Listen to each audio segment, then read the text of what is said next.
오늘도 우리 옆 사람과 이렇게 인사하면서 교제하겠습니다. 하나님을 아버지라 부를 수 있어서 참 좋습니다. 인사합시다. 어느 목사님의 이야기인데요. 그 목사님 아들이 지방대학을 다니고 있어요. 그리고 그 대학교 옆에서 하숙을 하고 있는데 처음에는 전화도 자주 하고 방학 때 되면 꼬박꼬박 올라오고 그러더니 이 아들이 언제부턴가는 전화도 자주 안 하고 방학 때도 잘 안 올라오고 어머니 아버지는 이 아들 목소리도 듣고 싶고 얼굴도 보고 싶은데 이 아들은 친구들이랑 잘 어울리느라고 전화도 안 하고 집에도 잘 안 와. 그래 이 어머니 아버지가 생각을 바꿔야 되겠다. 용돈을 꼬박꼬박 제 날짜에 보내주었는데 용돈을 보내지 맙시다. 그 용돈을 딱 끊었어. 그랬더니 그 다음날 바로 전화가 온 거야. 왜 용돈을 안 보내주십니까? 아쉬워야 전화를 하더라고요. 아쉬워야. 평상시에 어머니 아버지한테 전화하면 얼마나 좋아. 근데 전화 안 하다가 자기가 아쉬우니까 전화를 해. 근데 그 얘기를 듣는 순간에 저는 이런 생각했어요. 나도 그러지 않나? 나도 하나님 아버지 앞에 가만히 생각해 보니까 내가 강대상에서 막 무릎 꿇고 밤을 새워 기도하고 하나님 앞에 철야하고 막 그때가 언제 있는가 가만히 생각해 보니까 고난의 시간에 정말 절박한 시간에 강단에서 엎드려서 그냥 밤새워 기도하고 그랬는데 문제없고 평안하고 자 그러니까 게을러지는 거야. 하나님께로부터 마음이 멀어져 가는 것 같다. 여러분 어떠십니까? 고난의 시간, 하나님이 나에게 고난을 주시는 것은 하나님이 나를 부르시는 거야. 나를 찾으시는 거야. 그래서 시편 50편 15절에 이런 말씀이 있어요. 환난 날에 나를 부르라. 내가 너를 건지리니 내가 나를 영화롭게 하리로다. 하나님이 우리에게 환난과 고난을 허락하신 이유가 뭘까요? 우리로 하나님을 찾으라고 하나님께 가까이 나오라고 하나님이 나를 부르시는 하나님의 사인인 거예요. 하나님이 이스라엘 백성들을 애굽에서 건져내신 후에 그들을 광야로 인도하시잖아요. 왜 하나님이 그들을 고통받고 학대받던 애굽에서 자유를 주셨으면 이제 좀 편안한 길로 인도하셔야지 왜 광야 길로 인도하시겠습니까? 신명기 8장 2절 3절에 이렇게 말씀합니다. 내 하나님 여호와께서 이 40년 동안에 내게 광야 길을 걷게 하신 것을 기억하라. 이는 너를 낮추시며 너를 시험하사 내 마음이 어떠한지 그 명령을 지키는지 지키지 않는지 알려 하심이라.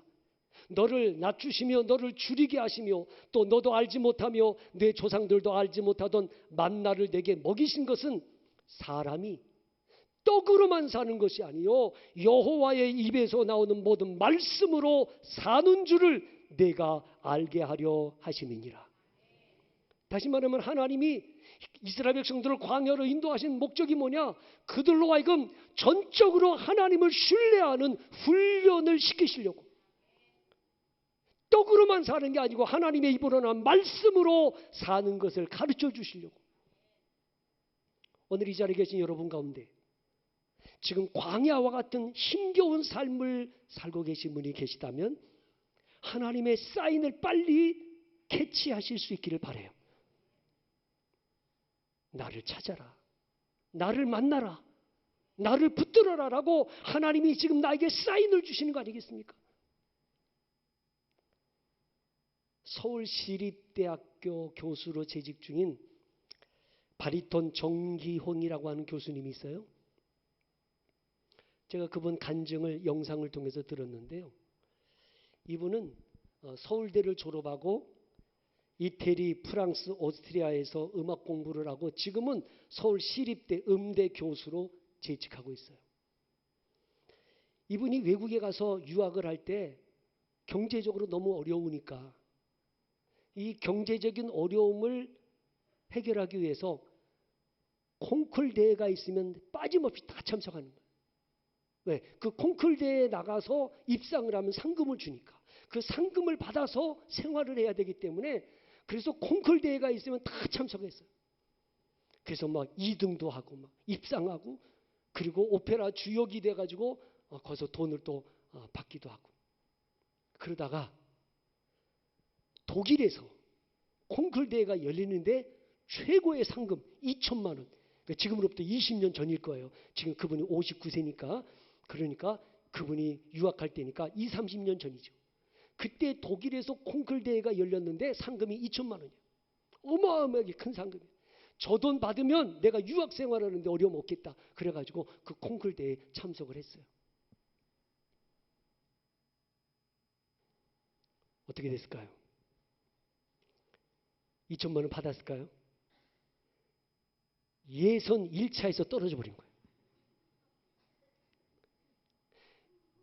본인은 굉장히 기대를 가지고 왔거든요. 왜? 그동안에 대회에 나갈 때마다 입상이 있거든요. 다 입상하고 막 사람들이 그 정도면 굉장하다고 인정도 받고 그래서 입상을 기대하고 갔는데 1차 예선에서 딱 떨어지니까 그 절망감, 좌절감, 자존심이 막 밑바닥까지 떨어지고 그래서 독일에서 이태리까지 열차를 타고 가는데 열차 타고 가다가 사람이 이래서 자살을 하는구나.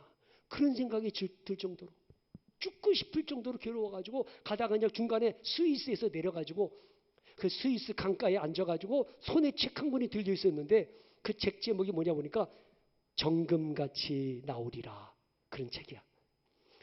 그 책을 앉아서 강가에 앉아서 읽다가 보니까 하나님이 나를 이번에 예선 1차에서 떨어지게 만든 게 나를 정금같이 만들어 쓰시려고 그러시는구나. 그걸 깨닫고 그 강가에 앉아서 통곡하면서 하나님께 기도했다고 그래요. 하나님이 나를 쓰시려고 예선 1차에서 떨어지게 하셨는데 그것도 모르고 원망하고 좌절하고 절망했던 나. 그 순간부터 그는 기도하면서 하나님을 의지하기 시작하는데 그 다음에 베르디 콩쿨 대회에 참가해가지고 당당히 1등을 한 거예요.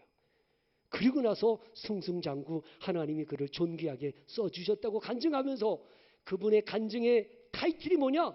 고난은 하나님이 주시는 사인입니다. 그거예요. 혹시 여러분에게도 고난의 순간이 다가오고 절망적인 순간이 다가올 때 빨리 깨달아야 돼. 하나님이 나에게 주신 사인이구나. 하나님께 엎드려라. 하나님을 찾아라. 하나님 붙들어라. 하나님이 내게 주시는 사인이라는 거예요. 사도 바울이 전도 여행 다니면서 많은 어려움이 있었어요. 목숨이 위태로울 어려움이 수없이 많았어요. 오늘 말씀을 우리 8절 9절 같이 한번 보겠습니다. 시작. 형제들아 우리가 아시아에서 당한 환난을 너희가 모르기를 원하지 아니하노니 힘에게 없도록 심한 고난을 당하여 살 소망까지 끊어지고 우리는 우리 자신이 사형 선고를 받은 줄 알았으니 이는 우리로 자기를 의지하지 말고 오직 죽은 자를 다시 살리시는 하나님만 의지하게 하심이라. 아멘. 바울이 아시아에서 당한 환난이 구체적으로 어떤 것인지는 몰라요. 하지만 우리가 예측해 보면 아마도 배를 타고 가다가 풍랑을 만나가지고 죽음의 위기에 직면했든지 아니면 유대인들에게 박해를 받아가지고 생명의 위협을 받을 수도 있어요. 사도행전 14장 19절 말씀에 이런 말씀이 있어요. 유대인들이 안디옥과 이고니온에서 와서 무리를 충동하니 그들이 돌로 바울을 쳐서 죽은 줄로 알고 시외로 끌어내치니라.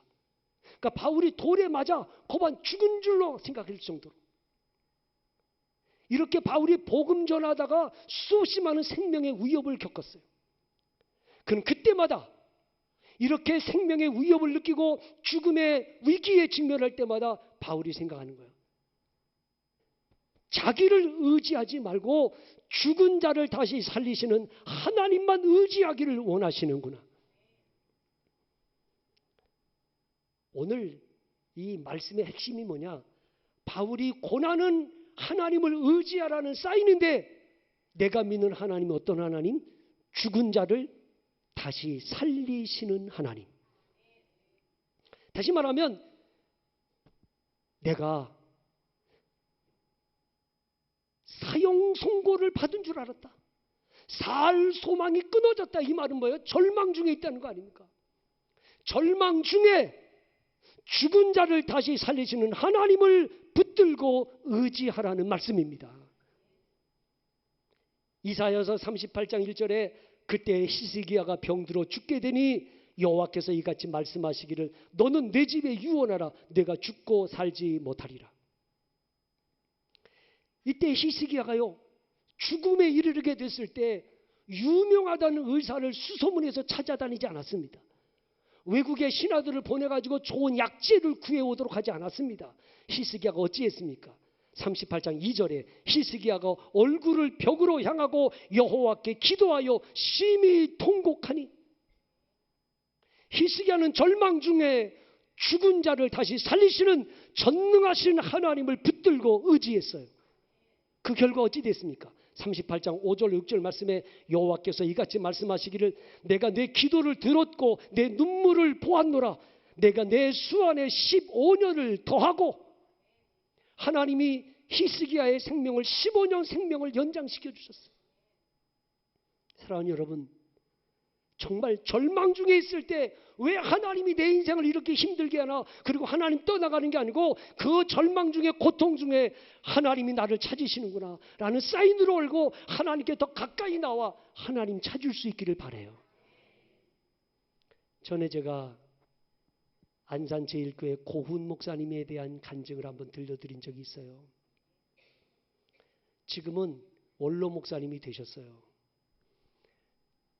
이 고훈 목사님은 위암, 췌장암, 십이장암, 임파선암, 4개의 암, 이 암이 온몸에 거미줄처럼 퍼져가지고 병원에서는 살 소망 0%, 가망이 없대.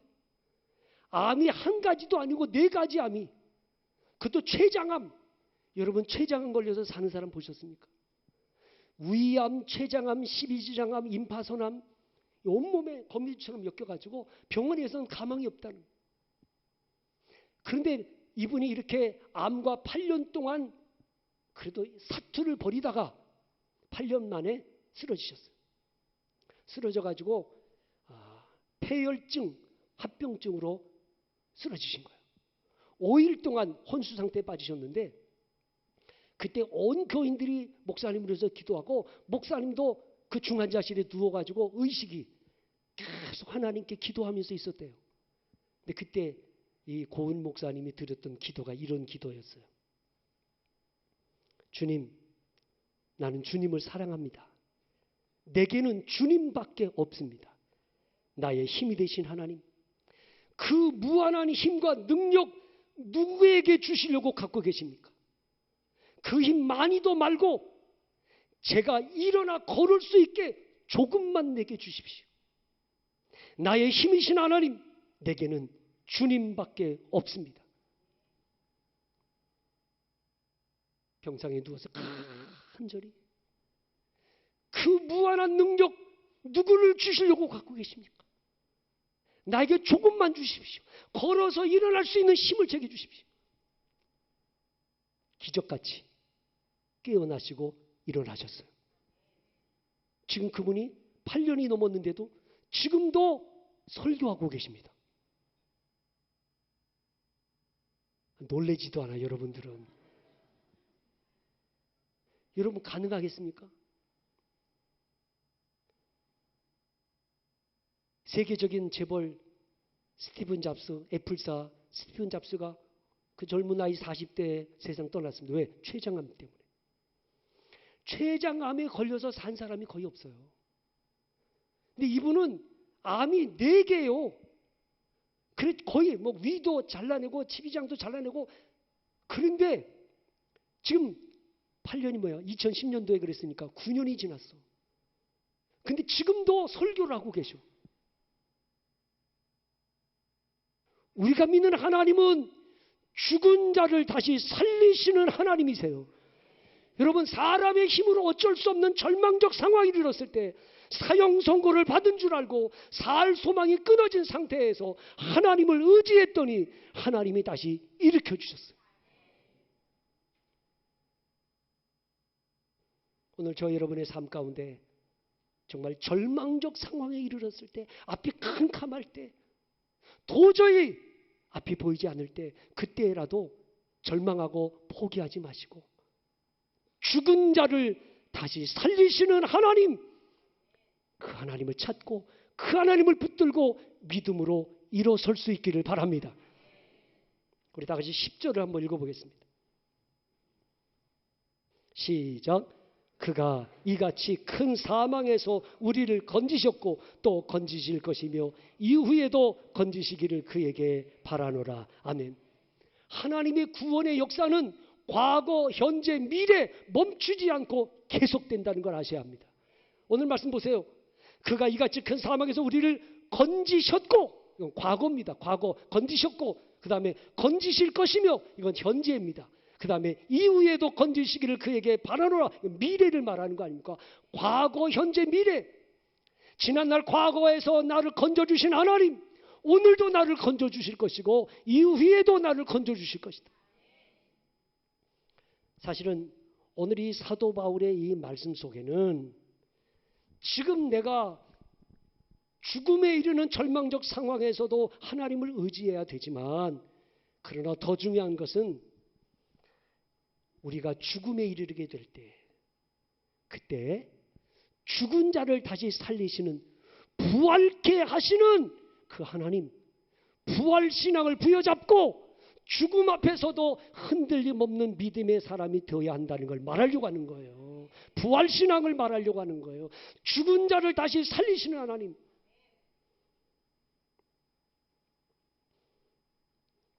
여러분, 만약에 여러분 머리에다가 총을 겨누고 예수 믿으면 죽고 예수 부인하면 산다, 그리고 총뿌리를 머리에 겨누면 여러분 중에 예수, 나는 예수 믿을 거다, 나는 크리스찬이다, 나는 하나님의 자녀다 라고 자신 있게 당당하게 말할 수 있는 사람, 어떤 사람이겠습니까? 죽은 자를 다시 살리시는 하나님, 그 부활신앙을 가진 자만이 위협과 박해 속에서도, 아니 죽음의 위협 속에서도 믿음을 지킬 수 있는 사람, 부활신앙을 가진 사람이에요. 사도 바울이 고린도후서 4장 8절로 14절에서 이런 고백을 합니다. 우리가 사방으로 우겨싸임을 당하여도 쌓이지 아니하며, 답답한 일을 당하여도 낙심하지 아니하며, 박해를 받아도 버림받지 아니하며, 거꾸로 뜨림을 당하여도 망하지 아니하고, 우리가 항상 예수의 죽음을 몸에 짊어지면 예수의 생명이 또한 우리 몸에 나타나게 하려 함이라. 우리 살아있는 자가 항상 예수를 위하여 죽음에 넘겨지면 예수의 생명이 또한 우리 죽을 육체에 나타나게 하려 함이라. 주 예수를 다시 살리시니가 예수와 함께 우리도 다시 살리사 너희와 함께 그 앞에 서게 하실 줄을 아노라. 예수를 살리신 하나님께서 우리도 다시 살려주실 것이다. 이 부활신앙이 있기 때문에 사방으로 우겨싸임을 당하고 답답한 일을 당하고 박해를 받고 거꾸로 뛰림을 당해도 낙심하지 않고 소망 중에 살아갈 수 있는 것은 부활신앙이 있었기 때문이라는 거죠. 1973년도 우간다라는 나라의 대통령이 이디 아민이라고 하는 독재자가 우간다의 대통령이었습니다. 유명하지 않습니까? 이디 아민. 이 우간다의 대통령인데, 이 이디 아민이라는 대통령이 집권하고 있을 때 수많은 사람들이 학살당하고 국민들이 얼마나 고통을 받았는지 모릅니다. 그때 그 우간다에서 가장 큰 교회를 담임하고 있던 목사님이 계셨는데, 그 목사님이 키파셈 판디라고 하는 목사님이세요. 이 키파셈 판디라는 목사님이 주일날 부활주일이었어요. 부활주일날 아침에 갑자기 무장 괴한들이 교회 안으로 들어오더니 이 키파센 판디 목사님 머리에다가 총을 딱 겨누고 죽이려고 하는 거예요. 그래서 이 키파센 판디 목사님이 무장괴한들한테 마지막으로 잠깐 기도할 시간만 나에게 달라. 허락을 받고 눈을 감고 기도하려고 하는데 십자가에서 예수님이 드렸던 기도가 생각이 나더래. 그래서 이렇게 기도했다고 해요. 하나님 아버지, 여기 이 사람들은 자기가 무엇을 하고 있는지 모르고 있습니다. 불쌍히 여기시고 이들의 죄를 용서하여 주옵소서.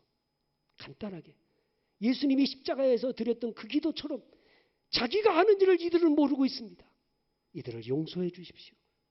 아멘. 눈을 딱 떴어. 그랬더니 무장괴한들이 기도해줘서 고맙다고 그리고 가더라는 거예요. 그게 살아났어요.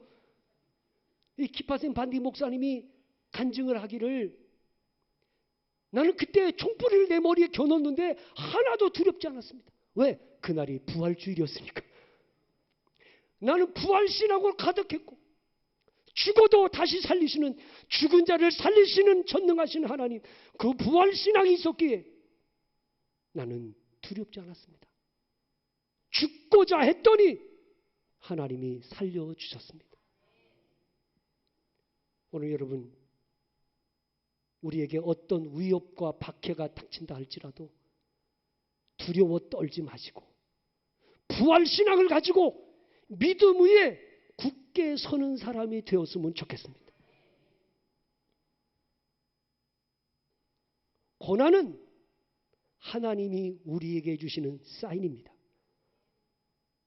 고난이 왔으면 불평하고 원망하면서 하나님 떠나가지 마시고 그 고난의 시간에 하나님이 나를 찾으시는구나, 하나님이 나를 부르시는구나 라고 깨닫고 하나님 앞에 더 가까이 나와 무릎 꿇는 사람이 된다면 하나님은 그 절망에서 나를 건져주실 거예요. 우리에게 죽음의 순간이 다가올 거예요. 언제 죽음의 순간이 다가오더라도 두려워 떨지 마시고 부활신앙, 죽은 자를 다시 살리시는 하나님을 부여잡고 부활 소망으로 인하여 죽음 앞에서도 담대하게 평안하게 찬송을 부를 수 있는 사람들이었으면 좋겠습니다. 저는 지금까지 결혼식도 수없이 많이 집례했고 장례식도 수없이 많이 집례했습니다. 그 장례식에 참석할 때마다 사람들의 모습이 다 달랐습니다. 마지막 죽어가면서 정말 소망을 가지고 찬송하면서, 오늘 우리들이 죽은 자를 다시 살리시는 하나님을 끝까지 부여잡았으면 좋겠습니다. 부활신앙으로 마지막 순간에라도 그리스도인의 아름다운 모습, 영광된 모습을 지니고 살아가는 우리 모두가 될 수 있기를 주님의 이름으로 축원합니다.